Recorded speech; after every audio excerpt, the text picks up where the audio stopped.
அவளின் பரிசு நவாலியூர் தாமா. தேடி வந்தாள் ரோசா பூவை கையில் ஏந்தியவாறு.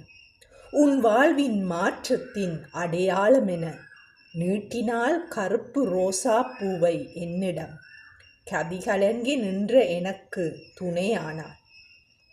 திடீரென்று ஒரு நாள் தனது பாலியல் வாழ்வை பகிர்ந்தாள்.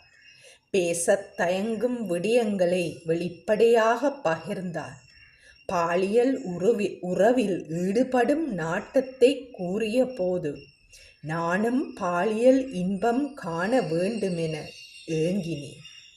கொரோனா காலம் வீடியோ கால் நம்மை இணைத்தது.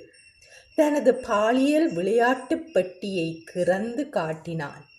ஒருபோதும் அறியாத விடயங்களை பார்த்தபோது நமக்கும் இவை அவசியம் என உணர்ந்து கொண்டேன்.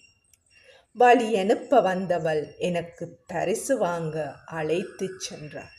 பாலியல் விளையாட்டு பொருளை காட்டி எது வேண்டும் என்றாள். தலை குனிந்து நின்ற நான் தெரியாது தடுமாறினேன். இதுதான் உனக்கு சிறந்தது என கையில் தந்தாள். அவள் நினைவுகளுடன் அவளை சுமந்தவாறு பயணித்தேன். திடீரென கோல் எனது பாலியல் விளையாட்டு பொருள் பற்றி. சுய இன்பம் பெறுவதில் தூர இருந்து என்னை இயக்குகிறாள்.